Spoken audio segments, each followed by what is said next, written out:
Hey, all right. So I'm gonna go ahead and talk a little bit more about perceived grounding. Um, Basically, you can interact in this matrix system, right? You can have fun in this matrix system. You just have to become aware um, that it's just the games of the mind. That's it. It's just the games of the mind, and you have to learn on how to master the games of the mind. Like for myself, you know i I play in this matrix structure. I play video games when I have time. I also browse on the internet. It's many things, interacting with my kids, interacting with people. It's the term grounding, but it's still just playing in your mind. It's playing in the creation of your mind and interacting with it. But you want to also, in the back of your head, in the back of your mind, or consciously become aware that this is the mind's tricks, the mind's game. And you want to also always be aware of that. Always don't get lost in it. If you're playing a video game, don't get lost in the video game. Um, Keep that link open of, okay, well, I need to go explore this, or I need to go explore that.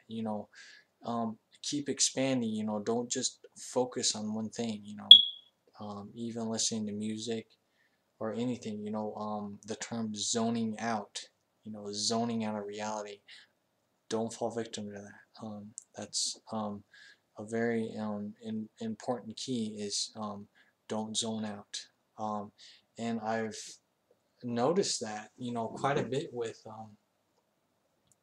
um, teenagers or people in their young 20s. They feel they have to zone themselves out. Like they'll just have their earphones in, even at work. They just have their earphones in all the time, listening to music all the time. Um, and they're not um, exploring or asking questions of anything. They're just they're so in tuned, so sheltered, um, or grounded in this matrix system, that they're fully manipulated. They are full on puppets, with strings attached to them. And that's something that you need to become aware of. And observe your surroundings. No matter where you go, watch people, watch how they interact um, with everything, and watch just how much out of tune they're in with everybody else, and how they are so confined in their box, that they just aren't paying attention. They're not paying attention to anything, not even their spiritual self. Even religion um, literally puts fear into the spirit realm, um, which creates, the, oh, if you only have faith, or if I believe in this, it's a-okay, because it's on the scene, so I need to have faith and trust that what I believe is true. It's it's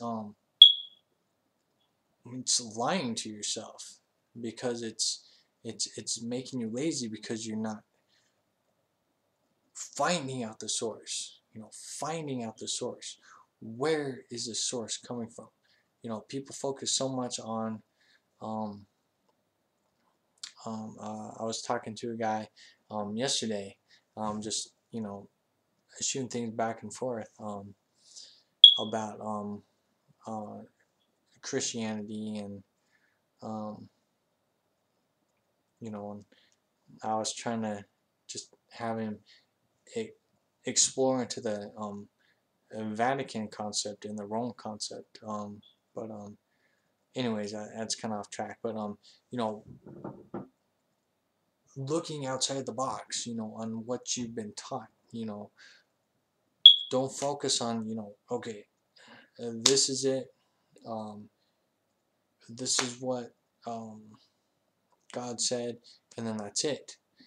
What people seem to fail to realize is that there was tons of gods back then, tons of gods, and even when you read the Bible, because I've studied the Bible quite a bit, because I was raised in a Christian home, and I was always in tune um, with my spiritual being. Even when I was really little, I was always in tune, um, interacting with perceived angels, the perceived Jesus character, um, and also, interacting with perceived God. Um, I was always in tune ever since I was little, and I've always explored into the spiritual things. I never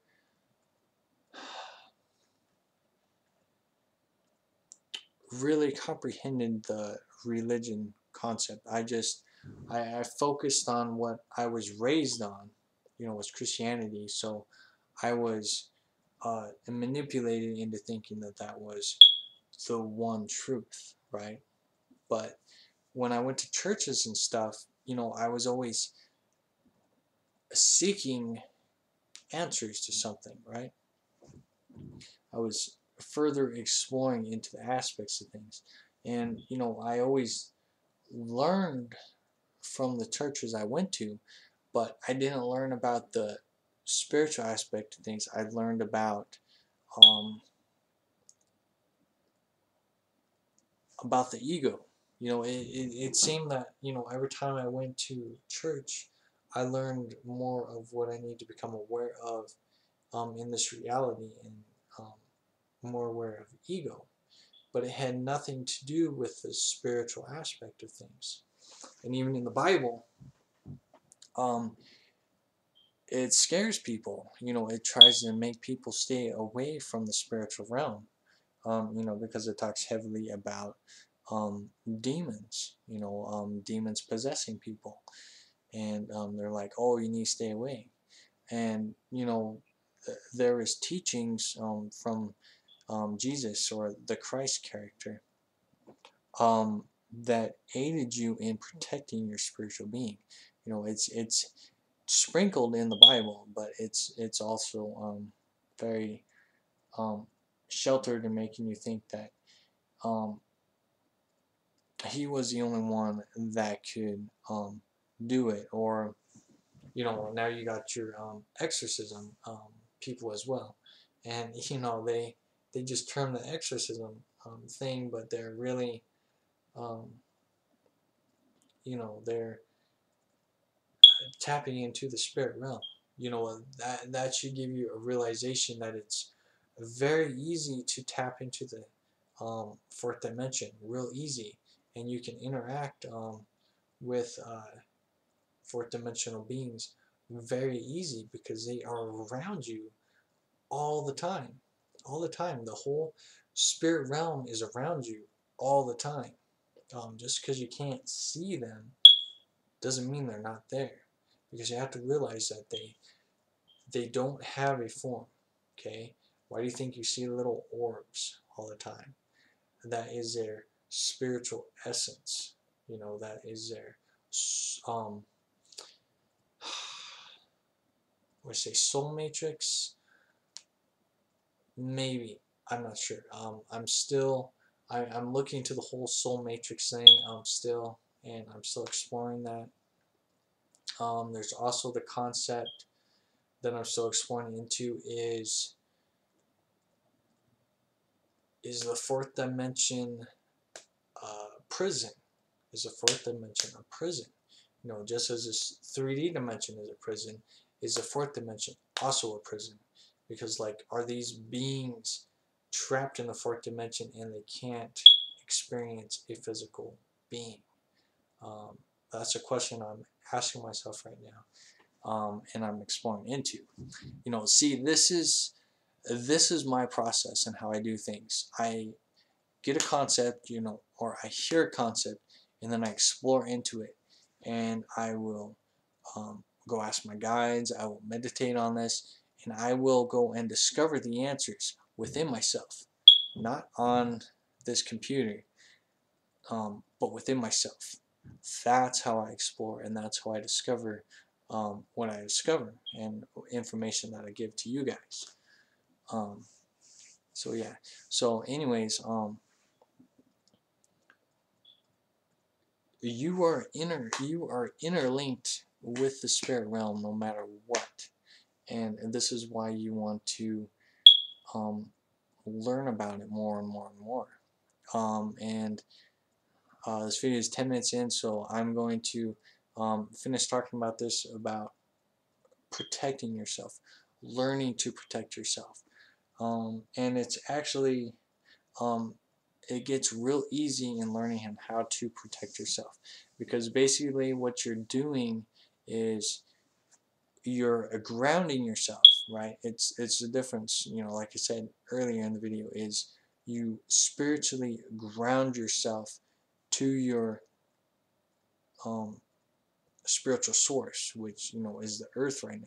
So you need to ground to it, and you use the conduit, the earth, to generate a field um, in your being, in your spiritual being, to create a field. And this is where your imagination comes into play, of what kind of um, energy field do you want, what is the purpose of it. So you create anything you want. Like I've been experimenting with a blue spiral shield that I've been using. It's kind of like a tornado shield, and it works really good, because it allows, if anything tries to attach itself, it's going to wrap around in a circle. So then I'm able to see it before it attaches to me, so I know what's going on. Um, it's it's quite interesting. But yeah, you have to create your own shields and learn how to use them. I also learned on attaching mirrors too, to it. So anything that tries to attack you, um, their intention is going to reflect back to them. So they're just attaching to themselves. It's pretty funny, but it's very important to learn on how to um, protect yourself spiritually. Um, and this brings up a good concept of, okay, well, I've talked about the spirit realm and a lot of um, demonic, jinn, gray entities. Now, is there actually any good entities?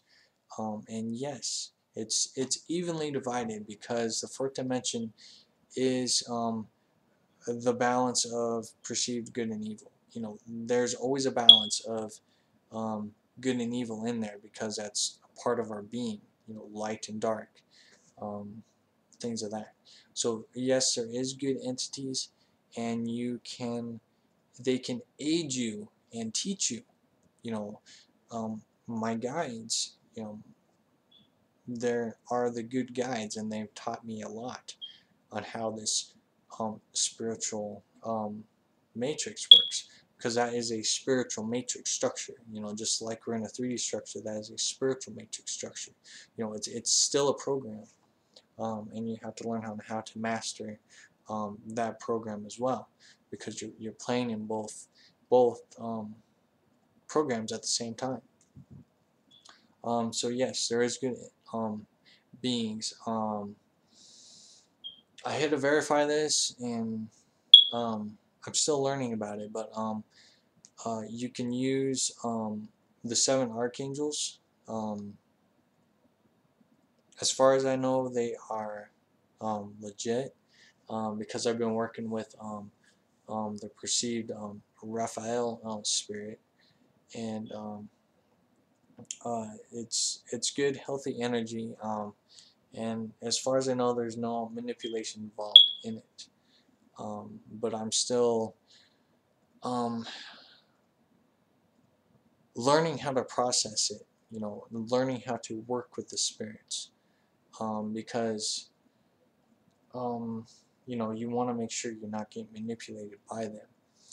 And this brings up a concept of a character in the Bible, and I was going to do some research on it to get the character's name, but I want to say it was Solomon, but I could be wrong. But there was a character in the Bible. He learned, like, he wore a ring or something like that. He wore a ring, and he was able to control demons, right? He was able to control the demons and allow them to do his work. Basically, he was able to do fourth dimensional work. He was able to manipulate them. So instead of them manipulating him, he was manipulating them. And that is one of the very digging deep into how the spirit realm works. Like, that is the only spirit realm concept that is in the Bible, as far as I know. I'm pretty sure it's in the Bible. If I'm wrong on that, well then just let me know. But like I said, I'm pretty sure it was Solomon. But if not, just let me know. And also, you got other concepts too, and how, like, we had the characters looking, from, like, the hell concept, and then looking up and going, oh, it's heaven up there. But people seem to misinterpret that it's actually people underground, and just, you know, seeing the interactions. But anyways, I'm confused. I got it, guys. So anyways, yeah, protect yourself. Learn how to protect yourself. Ground yourself spiritually. It's very important to learn to ground yourself spiritually. Um, ground yourself to the earth spiritually. Act like it is a recharge conduit, and then plug yourself into the universal, or the earth sun, and recharge yourself. And it will make your spiritual being stronger, so you can protect yourself and learn more about this process. Because I mean, if you're out in the sun charging, you might as well go and explore inside your temple and get information, which is very important to gain information within your temple. So I think it pretty much covered what I wanted to cover. I'll keep talking about this stuff because it's very important, and it's going to be talked about quite a bit now. And I'll try to make sure that it continues on. So I'll be posting the links to Mama Stasha's the Jinn video trilogy. I'll just put part 1 on there, and then you can just click part 2, 3, and 4, because it's like 4 parts. And Jeff Bulger's video as well, because he gives you a realistic view on manipulation, and actually on how much it affects you. It affects you emotionally, and just confuses the mind, basically. So I'll post that video link down as well. So anyway, if you got any questions, let me know. I love you all very much. Hang in there, okay? Keep pushing yourself. Don't fall back to sleep, because things are heating up and rising up more and more and more and more, to the ultimate, to the 0 point. And I'll be talking more about that too. The 0 point, we're reaching that 0 point here very soon. So anyway, so I love y'all. 13 love y'all. Namaste, la catch, talk to you in a little bit.